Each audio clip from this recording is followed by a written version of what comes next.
Tengan todos muy buenas noches, o buenas tardes, o buenos días, dependiendo la hora que vayan a ver esta transmisión. Para mí es un privilegio. Tenemos por aquí otra vez al profesor Donato Martínez acompañándonos en el día de hoy en el canal. Para mí es un grato placer tenerlo aquí otra vez. Profesor, ¿cómo ha estado? ¿Qué vamos a estudiar hoy? Porque este tema está fascinante. Este tema es de infarto para muchos. Ok. ¿Qué tal? Un afectuoso saludo a todos los escuchas en esta noche. Espero que se encuentren bien cada uno de ustedes en el lugar donde nos sintonizan en esta tarde. Esperamos que haya sido de gran ayuda y de gran entendimiento el último tema que se transmitió sobre el Shabbat. Y ahora pues vamos a hablar un poquito sobre algo muy trascendente e impactante para aquellos que escuchan estas pláticas por primera vez, que es sobre la llamada diosa Asherá. En la Biblia se le conoce como la reina del cielo. Por ejemplo, en el profeta Jeremías la nombra como reina del cielo, a veces como diosa madre se le conoció, pero a fin de cuentas es esa divinidad femenina que históricamente y bíblicamente marcó bastante la religión antigua del pueblo de Israel. Exacto. Por ejemplo, para algunos que están escuchando o van a escuchar este tema por primera vez, porque sé que muchos de los que me siguen en mi página secular van a estar por aquí hoy. Queríamos darle un pequeño tips. En el mundo antiguo, los dioses no eran célibes, o sea, los dioses no eran solteros, no eran solos. Todos los dioses tenían su pareja, o sea, existían las diosas. ¿Cuál era el rol de las diosas en el mundo antiguo? Y de eso es que se trata el tema de hoy.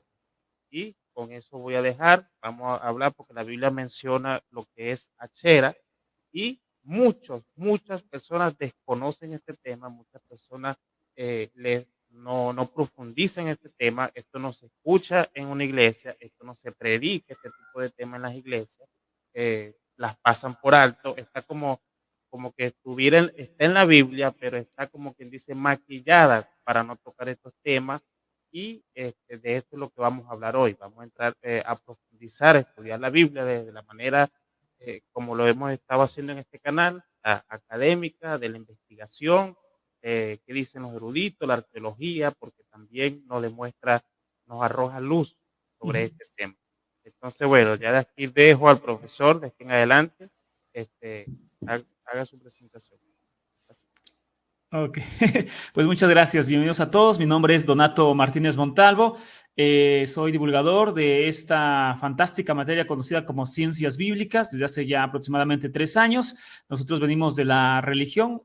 Para aquellos que no me conocen, hicimos esa, no llamarla tal vez conversión, ¿no? Pero sí una especie de transición de la religión a la ciencia, tal cual, la ciencia, pues ya los estudios de tipo pues histórico fuera de la religión y todo ello. Así que el tema que verán en esta noche no tiene tintes religiosos, es 100% histórico. Al final daremos las fuentes de dónde se saca este tipo de información para que ustedes la puedan investigar por su propia cuenta, fuentes totalmente histórico-académicas, nada que ver con connotaciones religiosas. Bueno, como ya platicaba nuestro gran amigo Leo Mora, en la religión antigua, tanto judía o israelita, como le quieran llamar, o bien así la religión en general antigua, los dioses no eran célibes. Los dioses tenían siempre esposas, estaban acompañadas de una figura femenina. En el caso de la religión antigua de Israel, no fue la excepción. Es cierto que muchos de nosotros hemos conocido una versión del Dios de Israel célibe, es decir, porque así lo describe pues la Biblia, donde un Dios que simplemente no tiene acompañantes de ningún tipo y todo se mantiene así. Sin embargo, la misma Biblia que es importante entender esto, y la historia acompañada de otras ciencias nos clarifican esta versión y nos hacen ver que el Dios de Israel, conocido como Yahvé, sí tenía acompañantes, entre ellos una diosa, o mejor dicho, una consorte, una esposa. La esposa del dios Yahvé en el antiguo Israel es la diosa Asherah. Repito, para muchos este tema será muy fuerte si lo escuchan por primera vez, obviamente, pero sin duda abrirá una nueva perspectiva de la enseñanza bíblica y también les mostrará una nueva forma de entender lo que hemos conocido siempre como la Biblia. Ahora bien, la religión de Israel y Judá, si hablamos de los dos reinos que la Biblia marca, durante la primera mitad del primer milenio, es decir, unos 1000 años, por ejemplo, es decir, 1000 años antes de Cristo, no se distinguía en nada de los vecinos que le rodeaban. El hecho de que el mismo Dios de Israel tenga un nombre, como es el caso de Yahvé, es una indicación de una concepción politeísta, es decir, que había la creencia en muchos dioses y por eso se nombra a un dios para diferenciarlo de los demás. Ahora bien, el politeísmo, sobre todo el cananeo, de donde surge obviamente el pueblo de Israel, según la Biblia, a diferencia del monoteísmo actual, no creía en un Dios célibe, es decir, un Dios sin matrimonio o sin contacto con una mujer, sino que ellos creían que la divinidad tenía una pareja, una diosa asociada con él, y eso es lo que vamos a mostrar bíblicamente e históricamente en esta noche. Para comenzar, vemos en la pantalla una imagen precisamente de esta diosa, la diosa Asherah. Es representada de muchas formas. Esta no es la única manera en que se representaba, había otras, pero pues aquí la tenemos y explicaremos eso un poquito más adelante. Ahora bien, hablando de términos históricos o arqueológicos, se han descubierto inscripciones que datan del siglo VIII, es decir, 700 años antes de Cristo, que fueron descubiertas en un lugar conocido como Kuntilet Arhut, en la península del Sinaí, que contienen las siguientes bendiciones. Estas inscripciones son de tipo palaciego, es decir, que eran pues relacionadas con reyes en ese tiempo. Y estas inscripciones, por ejemplo, decían lo siguiente: los bendigo por Yahvé de Samaria y por su Asherah. Te bendigo delante de Yahvé de Temán y su Asherah. Esto obviamente está fuera de los escritos bíblicos, pero es una inscripción 100% real, es decir, que se puede comprobar y entonces ustedes las pueden investigar, así se llaman, inscripciones de Kuntilet Arhut. Bueno, estas inscripciones que fueron descubiertas, ahorita les doy la fecha exacta, en 1976, pues nos muestran claramente que la religión israelita antigua tenía presente una pareja divina para el dios Yahvé, y en este caso era la diosa Asherah, la diosa madre, la diosa Asherah. Y también otro dato curioso que nos dan estas inscripciones es entender que se le nombra como Dios Yahvé de Samaria y Yahvé de Temán, que son dos lugares geográficos existentes y que obviamente nos hablan de santuarios que estaban fuera de Jerusalén y que inclusive, como Temán, están fuera del territorio israelita. Esto significa que la adoración al Dios Yahvé iba más allá a veces de las mismas fronteras del pueblo de Israel y por supuesto más allá de las fronteras de Jerusalén en santuarios, como la Biblia pretende decir muchas veces, que esa es otra explicación para el futuro. El caso es que Yahvé pues era adorado en diferentes santuarios, inclusive fuera de Jerusalén. Yo sé que muchos dirán, pues obviamente porque Yahvé es el Dios del mundo, del universo, y es obvio que se adore fuera de la tierra de Israel. Bueno, es que eso contradice la Biblia. Si tú has leído la Biblia, te darás cuenta que, pues, supuestamente a Yahvé se le toma como un Dios nacional, es decir, que solamente Yahvé se le ha revelado a Israel, solamente Yahvé le ha dado mandamientos exclusivos al pueblo de Israel y todo ese tipo de cosas que obviamente contradecirían la Biblia si decimos que también estaban en otro pueblo. Pero repito, eso es otro tema que no podemos abarcar esta noche por tiempo. Ahora bien, ¿quién es entonces la diosa Asherah? Bueno, o Asera, como dice la Reina Valera, la Biblia Reina Valera. Bueno, ella es la madre prototipo de los dioses y los humanos, y luego, por supuesto, la esposa del dios principal, que en la religión cananea se llama El. El dios El es el dios principal de la religión cananea. También en la se le ve como la maestra del mar y la tierra y la protectora de todos los seres vivos. Hay más de 40 referencias a Ashera en la Biblia hebrea, y los arqueólogos han encontrado tanto en el Reino del Norte como en el Reino del Sur muchas figurillas de arcilla que datan de los siglos VIII y VII, que representan a Ashera bajo la apariencia de una diosa de la fertilidad, como ya vimos hace un momento, así como ves en la imagen. Estas estatuillas son pequeñas y sobre todo se encuentran en los hogares. Los arqueólogos las han desenterrado no en templos o santuarios, sino que las desentierran en hogares. Y entonces estas figurillas, como las que vemos en pantalla, desempeñaban un papel en la religión popular fuera de los grandes templos, y las personas comunes las tenían en sus casas. Son para una religión doméstica, como se le conoce, ¿ok? Así que como hoy en día tienen a la Virgen de Guadalupe en su casa o al santo fulano de tal, así los israelitas tenían a Asherá, tenían a Baal, inclusive al dios Yahvé, en forma de estatuillas en su propia casa, ¿vale? Entonces así funcionaba como hoy funciona lo demás que conocemos. Ahora bien, la diosa Ashera está atestiguada como esposa, decíamos, del dios El, identificado con Yahvé después, y tenía también lugar en el templo de Jerusalén, que veremos más adelante. La misma Biblia nos registra que la diosa Ashera tenía imágenes en el templo de Jerusalén. Esto no es cualquier cosa. En la mitología cananea existe el dios supremo llamado El. Esto es importante que lo aprendamos. El dios principal de Canaán era el dios El, por eso se llama Israel, y así sucesivamente, con apariciones de ese tipo. Ahora bien, pero esta diosa no fue ajena a la religión judía como tal o a la religión israelita, aunque obviamente su adoración estaba más arraigada en la tierra de Canaán.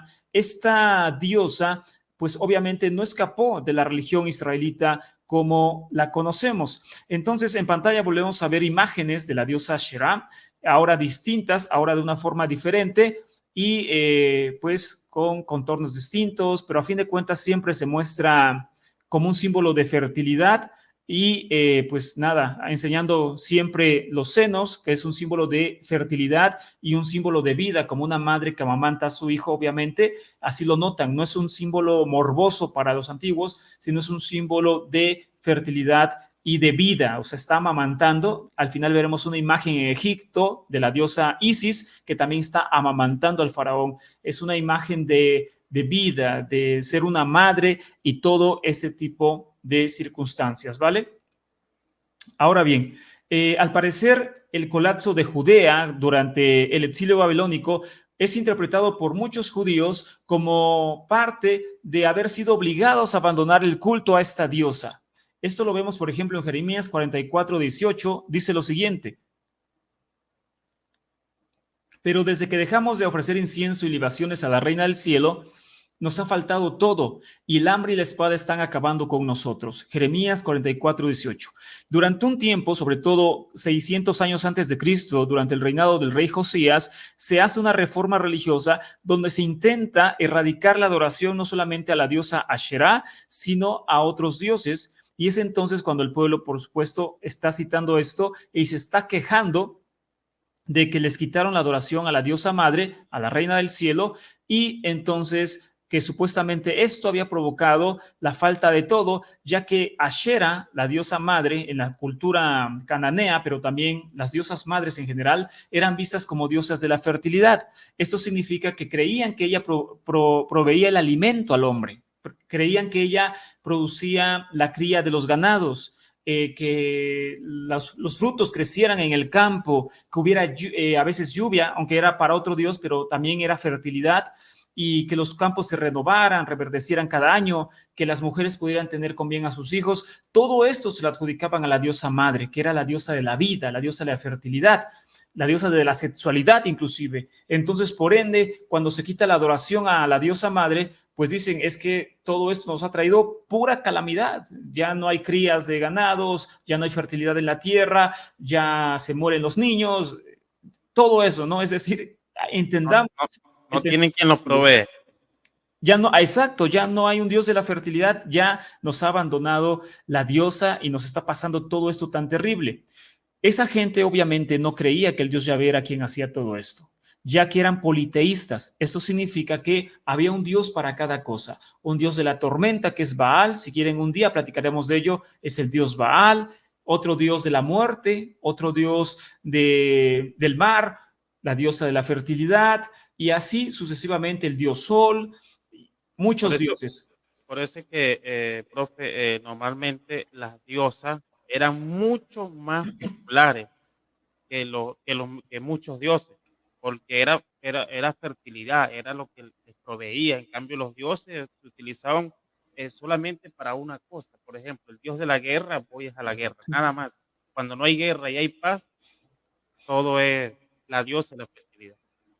Exactamente, la diosa madre era pues la adoración, bueno, su adoración era mucho más fuerte que la del mismo Dios principal en turno, porque obviamente se le adjudicaba esto, la vida, y lo que hoy se ve en las religiones cristianas con la madre de Dios, que es mi madre, es la madre de los humanos, aquí en México dicen es la madre de los mexicanos, etcétera, etcétera. Entonces se ve como una madre que pues cuida, que consiente, que provee, que me ayuda, que me protege y todo ese tipo de cosas. Entonces, obviamente, pues la adoración, la veneración y el cariño a la diosa madre era impresionante y fue muy difícil y prácticamente imposible que se le quitara la adoración, en este caso, dentro de la tierra de Israel o del reino de Judá en específico, que es el único que quedó después del exilio babilónico.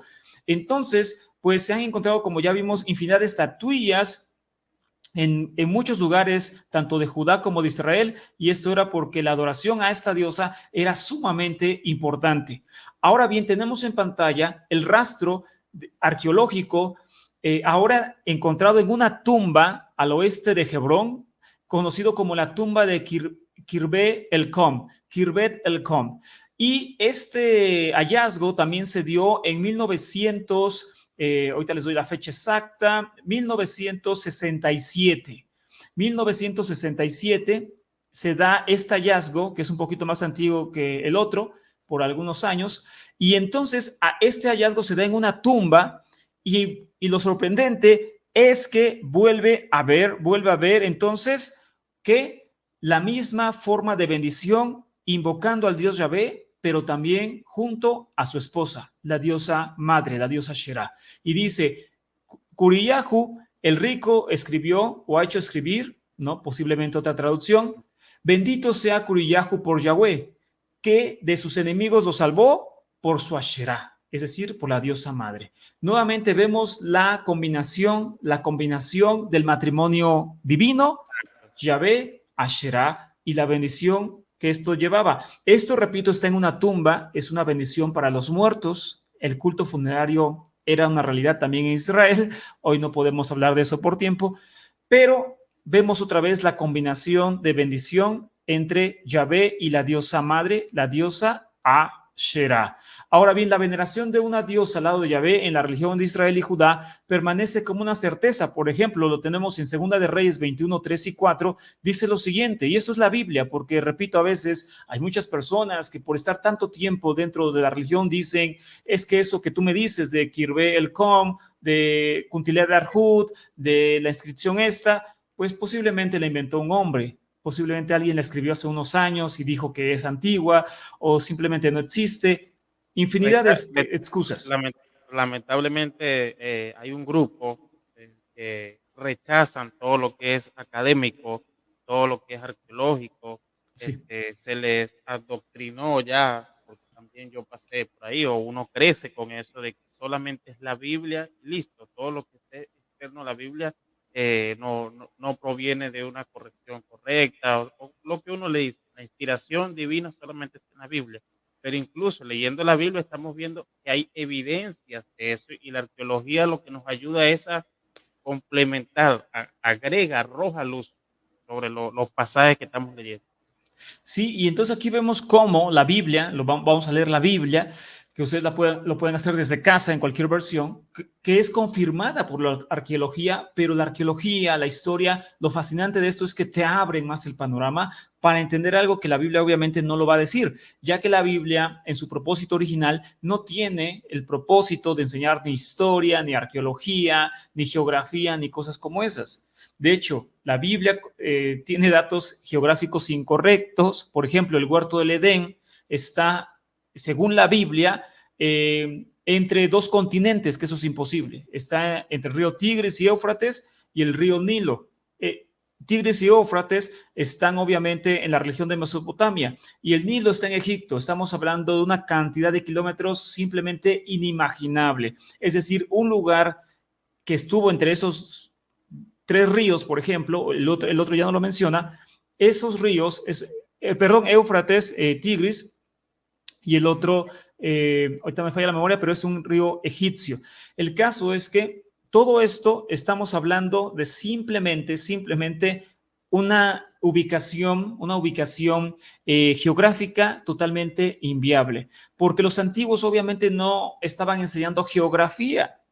Y así lo vemos también en datos históricos que están incorrectos, en la Biblia, inclusive en zoología tenemos atributos a animalitos o descripciones de animalitos que son incorrectas, y datos históricos fuera de tiempo, se conocen como anacronismos, por ejemplo, que se dice que Abraham tenía camellos en el año 1400 antes de Cristo, pero resulta que los camellos se domesticaron hasta el año 800 antes de Cristo. Entonces estamos hablando que en el tiempo de Abraham no estaban domesticados los camellos, pero la Biblia dice que ya había camellos. Entonces ese tipo de cosas pasan porque la Biblia no tiene el objetivo de enseñar ni historia, ni zoología, ni arqueología, ni geografía, ni nada de eso. Y Así que por eso... el error que cometen muchos es que van a la Biblia y tienen la Biblia como un documento histórico, tal cual, y no. La historia que nos demuestra la ciencia, la arqueología, es otra cosa. La Biblia sí tiene unas que otras cosas obviamente históricas, pero no es un documento histórico para tomarlo histórico. Exacto. Confirmo, la Biblia dice que es río Éufrates, Tigris, y rodea la región de Kush, el otro río, y uno no se da el nombre, pero se cree que es el Nilo, porque no lo menciona, pero es la región de Kush, que también está en África, es Etiopía. Entonces, es decir, a fin de cuentas, después se dará ese tema, pero el huerto del Edén tiene una ubicación totalmente, pues, ilusoria, ¿no? Fantasiosa, Sí. no existió simplemente. Mito Bueno, hebreo. sí, no tiene nada que ver. Pero bueno, Segunda de Reyes 21, 3 y 4 dice, porque reedificó lugares altos que su padre Ezequías había destruido, levantó también altares a Baal e hizo una Asera, una Ashera, como había hecho Acab, rey de Israel, y adoró a todo el ejército de los cielos y los sirvió. Adoración al sol y a la luna, que veremos en un tema posterior. Edificó además altares en la casa de Yahvé, de la cual Yahvé había dicho, en Jerusalén pondré mi nombre. Entonces aquí vemos un rastro bíblico de que sin duda había metido a la misma diosa Ashera al templo de Jerusalén. Jeremías 7, perdón. Sí, dentro del templo de Jerusalén. Dentro del mismo templo de Jerusalén, o sea, no en cualquier lugar. Lean su Biblia, no estamos inventando nada, lean su Biblia, estaba dentro del templo de Jerusalén. Una diosa Ashera. Y bueno, la defensa, es decir, es que la metió a escondidas o la metió en contra. No, este culto era autorizado. Lo que podemos entender ahorita en ese tema es que podamos percibir que el culto a la diosa madre, a diferencia de cómo se enseña en la religión, no era un culto ajeno a la religión oficial, ni era un culto condenado por la religión oficial. El culto a la diosa madre, junto con el dios Yahvé, como esposos, como matrimonio real, era un culto parte de la religión oficial. Se empezó a condenar hasta el tiempo de Josías y después del exilio babilónico, como veremos en unos minutos. Jeremías 7:18 dice, los hijos recogen leña, los padres encienden el fuego y las mujeres amasan el pan y hacen pasteles para la reina del cielo, la diosa madre. Jeremías 44:18, que ya vimos, se quejaban, ya que dice, desde que dejamos de quemar incienso a la reina del cielo y de hacerle libaciones, o sea, en el templo, no en cualquier lugar se le hacía, carecemos de todo y acabamos víctimas de la espada y el hambre. También se encontraron rollos en el año 400 antes de Cristo en una ciudad de Egipto, de una comunidad judía militar conocida como comunidad de Elefantina. Se encontraron papiros de esta comunidad y en ella se habla de la religión que ellos tenían, que era una religión politeísta. Esta comunidad no fue al exilio babilónico y mantiene un rastro muy impresionante. Y en este lugar se invoca al dios Anat Yahu. Yahu es de Yahvé, por eso es Yermiyahu en hebreo, Netanyahu como el presidente actual de Israel. Yahu es una forma corta del nombre Yahvé. Hay tres formas en las cuales se menciona al dios Yahvé, o sea, corta, que es Yahu o Yahó a veces. También Ya se le conoce también como Ya, Yahu o Yahu, y por eso los nombres aparecen de esta forma como Netanyahu, Yermiyahu en hebreo, o bien aleluya, que significa exaltado sea Yahvé. Es decir, es una referencia al dios Yahvé, solamente que de forma corta. Y Anat es una diosa. Entonces, en la comunidad elefantina se adoraba a Anat Yahu. Otra vez un matrimonio sagrado, en este caso la diosa Anat, que también se menciona en otras partes en la Biblia, toma el lugar de la diosa Shera, pero el matrimonio sagrado continúa.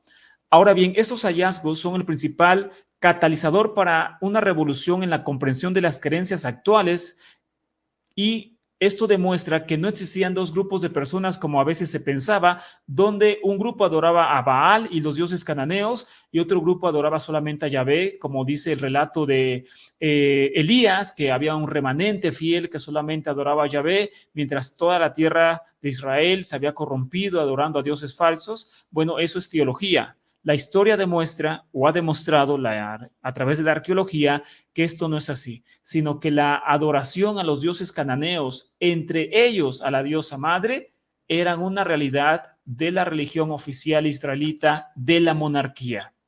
Es decir, no se condenaba ni había gente que no hiciera esto en todo el territorio israelita, en todo, tanto reino de Judá como reino de Israel.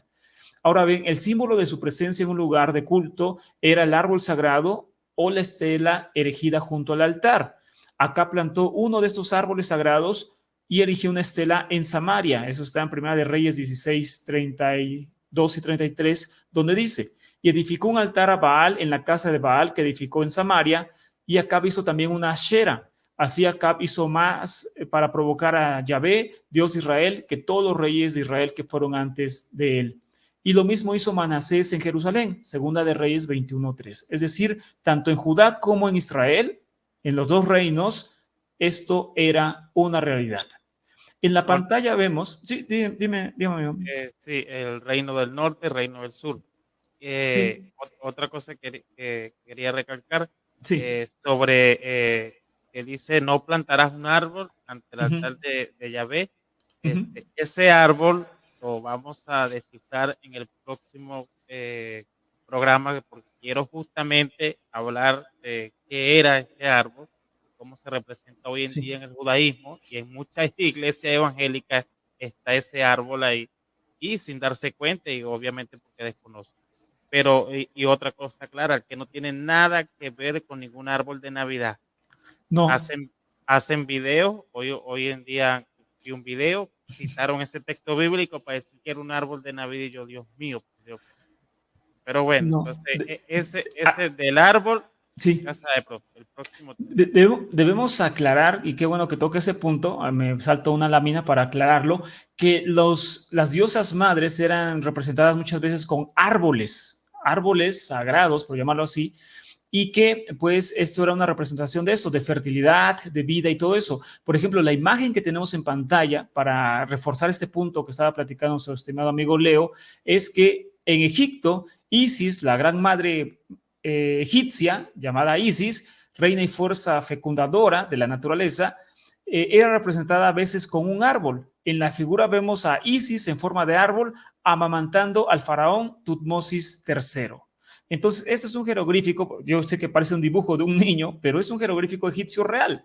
Y aquí vemos la representación de la diosa madre, en este caso Isis, porque en todas las culturas la hubo, hubo una diosa madre, y aquí la vemos en forma de árbol amamantando al faraón, ¿no? La madre de faraón, la madre de los dioses. Entonces, esto encaja en lo que decíamos, que tanto en Israel como en otras partes del mundo era el árbol sagrado representación de la diosa madre, ¿ok? Cambia el nombre, pero la representación a fin de cuentas es un árbol. En la figura también esto es real, esto es en Israel ahora. En la región de Tanaj, una localidad muy cercana a Megiddo, se encontró un incensario del siglo X, es decir, 900 años antes de Cristo, es el que tenemos en pantalla. Y en el primero de sus 4 niveles está una figura desnuda entre leones, que bien podría ser la diosa Ashera. Y en el tercer nivel aparece un árbol flanqueado por ibises, lo cual apunta al simbolismo de la planta como representación de la diosa. Entonces, en la imagen, si ustedes ponen atención con cuidado y después lo pueden agrandar o hacer algo para que ustedes la vean con calma en su casa, en el primer nivel vemos a 2 leones y una mujer en medio. Esa es Ashera, la diosa madre. Algunos pueden decir que es Ashtarte, pero a fin de cuentas es una diosa madre. Y en el segundo nivel vemos unas cabras, una especie de cabras, y en el tercer nivel vemos también a un árbol. Se ve muy poquito, pero es un árbol. Y el árbol está flanqueado por una especie de chivos salvajes, si lo queremos ver así, o sea, unos chivos con cuernos muy grandes, se conocen como ibises, ¿no? Antílopes. Y este caso está un árbol resguardado por estos ibises. El árbol nuevamente representa a la diosa madre. Este incensario se encontró en Megiddo, que es Israel. Obviamente, esto es un objeto para quemar incienso a esta diosa sin lugar a dudas. Entonces, aquí vemos nuevamente a la diosa madre unida con la representación de un árbol. ¿Ok? Eso es lo importante. Es solo después del exilio y durante el periodo persa, 450 años antes de Cristo, que la diosa Ashera es sacada del panteón hebreo y de su fe nacional. Por ejemplo, tenemos el pasaje de Zacarías, capítulo 5, donde se dice que se ve a una mujer que lleva la maldad a la tierra de Shinar, que es Babilonia, ¿no? Obviamente eso está pasando después del exilio, y entonces ahí se construye un lugar para ella y todo eso. Ahora bien, entonces el símbolo de maldad en Zacarías 5 es ni más ni menos que una mujer. Y los investigadores bíblicos coinciden en que este pasaje muestra la expulsión de la diosa madre de Israel a la adoración fuera, es decir, sacan la adoración de la diosa madre y en una forma metafórica usan al profeta Zacarías para decir que la maldad, que es representada por una mujer, es llevada a otro lugar. Esto es después del exilio babilónico. Y aquí pasan al monoteísmo, están pasando de politeísta al monoteísmo, que le está naciendo en politeísmo. Otra cosita, profe, sí, para aclarar aquí a la audiencia, sí, que mientras estuvo la adoración a la diosa madre en el politeísmo, es algo muy importante que sepa la audiencia, que las mujeres participaban en sí. estas litúrgicas y en sacerdotisas y de esta manera religiosa. Ya después del monoteísmo, como aquí acabamos de ver en Zacarías, que cambia del politeísmo al monoteísmo, es sacada tanto la diosa como las mujeres de toda vida religiosa, o por decir sacerdocio, o de esta manera litúrgica. Sí, efectivamente, cuando hacen la transición de politeísmo, como ya vimos, a monoteísmo, y eso pasa solamente después del exilio babilónico, inmediatamente después, es cuando la mujer es rezagada y es vista como un símbolo de maldad. No solamente la tenemos en Zacarías 5, donde pues la mujer es la que lleva la maldad, sino también la tenemos en el mismo pasaje de Génesis, donde Eva es la que peca y es castigada por hacer pecar al hombre. Y entonces desde ahí se desarrollan infinidad de tradiciones dentro y fuera de la Biblia, donde la mujer es sumamente o es un símbolo de maldad y de caída del hombre. Hubieron sectas del judaísmo antes de Jesús que tuvieron escritos, si quieren un día los veremos, donde hablan que la mujer es la perdición de la humanidad y que por eso debe ser sometida por el hombre, o sea, es misoginia más no poder, y que la mujer por eso no tiene que maquillarse, no tiene que arreglarse, porque la mujer es una perdición andante. Así se veía en algunas sectas del judaísmo.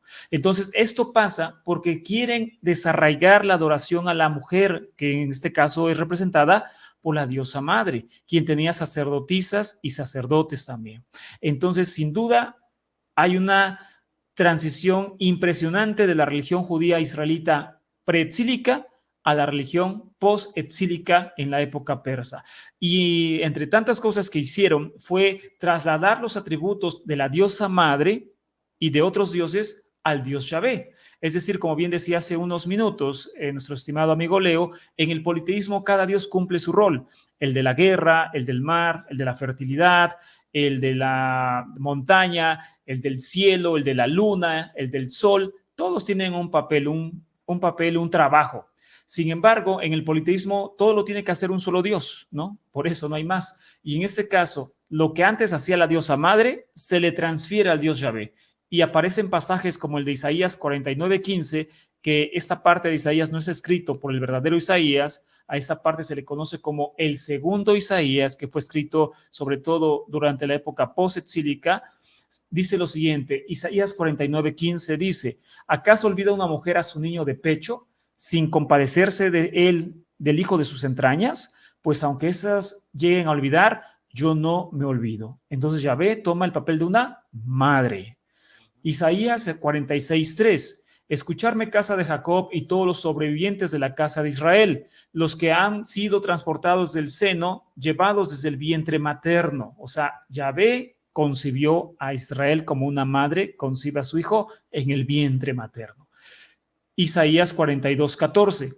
Desde antiguo guardé silencio, me callaba, aguantaba, como parturienta grito, jadeo y resuello. Ahora Yahvé está dando a luz como una madre. Y por ende, el retorno del exilio es comparado con el nacimiento de Israel y Yahvé rememora a la diosa madre. Entonces, esto claramente en la antigüedad eran atribuciones a la diosa madre, por eso se llamaba así, la madre de los dioses y la madre de los seres humanos. Después, Yahvé es quien toma ese lugar permanentemente que tenía Shera. Y no solamente que se le atribuía eso, sino que los atributos de la diosa madre ahora pasan a Yahvé. Ahora es Yahvé el dios de la fertilidad, ahora es Yahvé el dios, incluso creo que hasta hoy día el ser humano no puede despegarse de lo que tiene que ver con la diosa madre. Incluso si sucede algo, que la diosa madre, hoy un terremoto o algo, la gente dice, es la madre naturaleza. La madre naturaleza La madre es naturaleza, exacto. es la misma diosa madre. Diosa madre. Era, La diosa de la fertilidad, la diosa de la tierra, la diosa Ishtar en Babilonia, por ejemplo, efectivamente.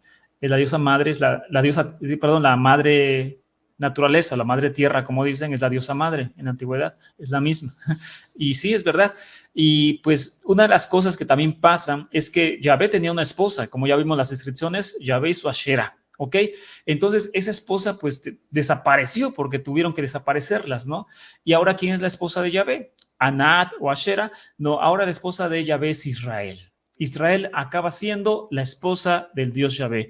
Y entonces, por ejemplo, dice Oseas 2:18, y sucederá que el día, oráculo de Yahvé, que ella me llamará marido mío y no me llamará más Baal mío. Entonces, es claro esto que Yahvé se casa ahora con Israel. La esposa de Yahvé es Israel y en el cristianismo la esposa de Cristo pues es la iglesia. En Ezequiel 16, perdón. Sí. El cristianismo heredó ese pensamiento. Que no sabe de dónde viene. Heredó el pensamiento y hoy en día es la iglesia la esposa de Cristo. Sí, la iglesia es la que ahora es la esposa y eso lo heredan pues de esta unión de pareja, Yahvé e Israel. En Ezequiel 16 también habla de un rito nupcial entre Yahvé y Jerusalén o Israel. Entonces esto también es muy conocido, no es para nada pues algo fuera de lo que la mayoría de las personas conocen, pero no sabían de dónde venía o por qué surgió esto. En Proverbios 8, por ejemplo, la sabiduría, Jokmá, se presenta de la misma forma en que lo hace Yahvé y los otros dioses. Dice Ani Jokma en hebreo, que significa yo la sabiduría. Entonces, es decir, toma una forma, toma de una forma como si fuera una persona, un ser vivo la sabiduría. Ani Jokma, yo la sabiduría. Y entonces antecede a la creación del mundo y ella es presentada como la artesana de Yahvé. Esto que tú lees en tu Biblia normalmente y dices, pues es metáfora, no tiene nada de malo. Se está diciendo que Yahvé formó todas las cosas a través de la sabiduría. Es metáfora. Bueno, es que la forma en que se habla como la sabiduría, como una persona, se vuelve como una persona, como un ser vivo, era una forma típica de hablar de las diosas madre. Ese es el problema, que la diosa madre hablaba de esta forma en un sentido mitológico. Así se nombraba a la diosa madre, como una persona creadora, como un ser vivo que está creando. La sabiduría en Proverbios 8 se presenta de la misma manera que la diosa madre y está en femenino también. Por ejemplo, en el verso 30 dice, yo deleitaba a Yahvé todo el tiempo. Esta es la actividad que pertenece a una esposa hacia su esposo. ¿Ok? Entonces es metáfora, pero como dice hasta un meme de internet, es broma, pero si quieres no es broma. Es decir, es metáfora, pero si quieres no es metáfora. Es decir, si está hablando ya de un ser real que está tomando el papel de una mujer. Y es, en este caso, la sabiduría. Hay unas versiones que dicen Jehová me poseyó en el principio. Y ese texto en hebreo está hablando de relaciones sexuales. Proverbios 8 es un gran problema en muchas Biblias, porque de una o de otra forma es tanta la teología que quieren colocar que a pie de página colocan, o sea, para resolver el problema, dicen, es Jesús, Jesucristo, y atribuyen Proverbios hechos la sabiduría con Jesús. Él lo he visto y lo he leído en varias Biblias, porque Proverbios 8 es un gran problema. Un problema, sí, definitivamente. Y Génesis 1:26, que es también uno de los grandes problemas, ¿no? Que después se intentó ayudar con la Trinidad, pero el judaísmo, como no cree en Trinidad, pues también ahí tuvo un problema. Y dice, hagamos al hombre a nuestra imagen. Hagamos en plural. Dice, es que eran los ángeles, era no sé quién. Pues bueno, hay 1000 versiones sobre esto, pero una de tantas ellas, de muchos estudiosos, es que está hablando con la diosa madre. Es en un sentido metafórico, ya que en la religión antigua se creía eso, que tanto el dios principal con la diosa madre crearon al hombre. ¿A través de cómo? De una relación sexual, tal cual, o sea, no como magia. Y entonces esto para la religión antigua se entendería de esa forma. Dios, un dios padre y una diosa madre creando al hombre. El problema de lo femenino en el monoteísmo. Si Dios no es una mujer, entonces es un hombre, no es varón. Entonces podríamos concluir que si Dios es varón, entonces el varón es representante de Dios en la tierra. Existe entonces una unión entre el monoteísmo y la concepción de un Dios varón, ¿no? Y la mujer fue vista entonces como la causante del mal en el mundo, y de ahí la denigración de la mujer que persiste en nuestros días en muchas denominaciones y religiones monoteístas. Bueno, a fin de cuentas son 3, ¿no? Judaísmo, Islam y cristianismo. Y en las 3, no en todas sus ramas, pero sí en algunos de sus, no sé, creyentes, de prácticas, se denigra a la mujer claramente. La mujer no tiene nada que hacer contra, pues, la autoridad masculina. De hecho, hay una historia donde una mujer fue papa, algunos dicen que fue real, otros dicen que no, pero a fin de cuentas el relato de la mujer papisa se entiende como una forma de protesta de las mujeres en contra de que no se les da nunca lugar en los cargos importantes dentro de la iglesia, y eso es verdad. Contra el sistema patriarcal. Sí, al decir que Dios es hombre, pues el hombre tiene que dominar en todo sentido, ¿no? Y la mujer tiene que someterse también porque empezó a ser ligada como un símbolo de maldad, ¿ok? De la maldad en el mundo. Ahora bien, en el culto mariano, que es lo femenino en el monoteísmo actual, en el culto mariano practicado por el catolicismo, se puede decir que María juega el rol de las diosas exclusivas. o excluidas, perdón. Se ha empleado para María el título de Regina Coeli, Reina del Cielo, que también se usa en Jeremías 44 para Shera. En el judaísmo podemos evocar la importancia que tiene la Shejinah en la mística. Ella adopta de inmediato trazos femeninos asociados al Dios único. ¿Ok? De hecho, Shejinah es una palabra femenina en hebreo. En conclusión, la imagen de una divinidad femenina ha sido muy difícil borrarla, inclusive dentro del monoteísmo actual. Y de una o de otra forma, tanto en cualquier religión monoteísta, lo femenino está vigente. Tanto para bien o para mal, el monoteísmo está vigente, ¿vale? Esa es una corta explicación, pero las fuentes para parte de las fuentes, porque hay mucha más información, pero parte de las fuentes que ustedes pueden consultar para abarcar este tema que es aún obviamente más extenso y más importante, hay dos obras muy buenas para esto. Una se llama, en pregunta, Un solo Dios, Only on One God, un solo Dios, monoteísmo en el antiguo Israel y la veneración a la diosa Shera, ¿ok? Entonces así se llama este libro de Bob Baking, Meider Dirsch, Marjo Korper y Karel Grisem. Entonces, Un solo Dios, así se llama el libro. Y el otro es Dios tiene una esposa. Dios tiene una esposa de William Dever. William G. Dever. Dios tiene una esposa, arqueología en el antiguo y folclore en el antiguo Israel. Entonces, esas son dos obras que se pueden consultar donde aparece pues mucho mejor y más ampliado este tema sobre la adoración a la diosa madre. ¿Vale? Bueno, hasta acá dejamos la charla como tal.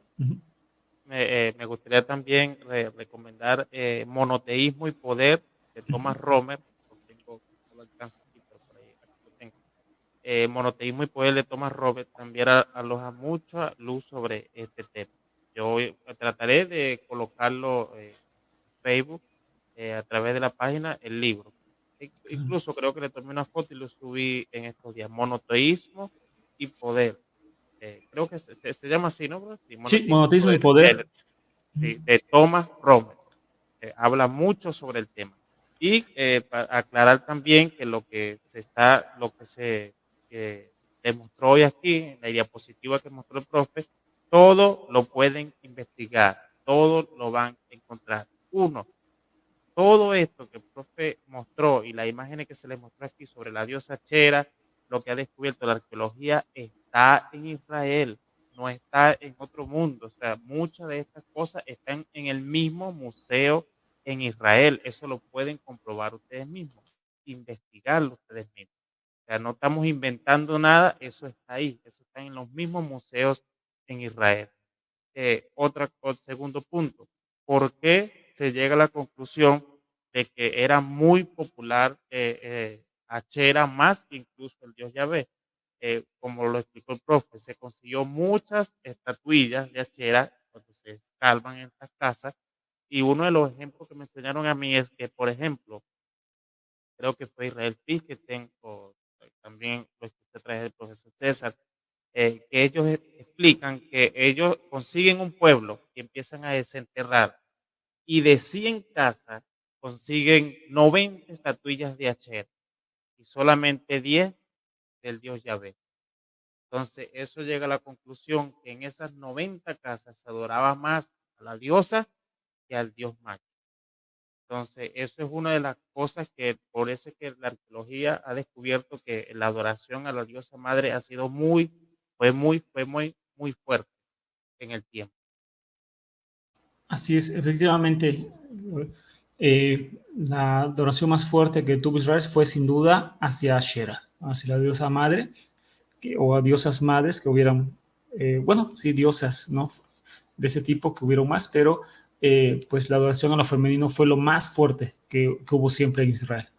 Y como usted explicaba, el capítulo en Génesis, el capítulo 1 de Génesis es un gran problema ya después del monoteísmo. ¿Por qué? Porque recordemos que también eso está en hebreo, que dice que en principio crearon Elohim, no dice Dios como está en español en nuestra Biblia, sino Elohim, y Elohim también es plural. Está usando el plural, Elohim, dioses. Eh, Incluso Se supone que si pensamos solamente con lógica, que dice en el capítulo 1 es donde dice, y dijo Dios, o dijeron los dioses, hagamos en plural al hombre a nuestra imagen y semejanza. Y en el capítulo 1 se fue creado el hombre y la mujer juntos, a imagen y semejanza de Dios, fue creado el hombre, la humanidad, tanto el hombre como la mujer. Es un reflejo de lo que había arriba. Si arriba hay un dios hembra, un dios macho y una diosa hembra, pues la imagen de la creación de Dios abajo es un hombre macho y una mujer hembra. Eso está en el capítulo 1 de Génesis. Si lo vemos de esa perspectiva, si lo vemos con ese análisis, es muy claro, muy claro. Es Así más, es. yo creo que de ahí tuvieron que resolver ese problema y hacer el Génesis 2, el capítulo 2. Y tuvo que estar el capítulo 2 para resolver este problemita del capítulo 1, donde en el capítulo 2 ya la mujer no es imagen de Dios, sino es imagen del varón. Sí, sí, efectivamente. Hay dos relatos de creación ahí en Génesis, sobre todo, y pues los dos no tienen el mismo orden ni las mismas características. Son dos relatos totalmente diferentes de todo. Es En uno se todo ve un más tema. politeísmo, en uno se ve, para mí, yo lo veo que en uno se ve un politeísmo y en otro se ve más el monoteísmo. Bueno, la tradición yavista y la tradición eloísta son los que juegan aquí, pero el capítulo 1 me muestra a mí un poco más del politeísmo antiguo, el capítulo 2. Así es un mundo por conocer en toda la Biblia hebrea y pues aquellos que están empezando en este mundo y que están escuchando por primera vez o primeras veces estos temas, pues obviamente quedan muchas pláticas, muchos libros que ustedes pueden conocer a través de internet, como en este canal, y pues así ustedes pueden investigar, porque es un océano de conocimiento de las ciencias bíblicas que pues estamos todavía en la parte más superficial de todo eso.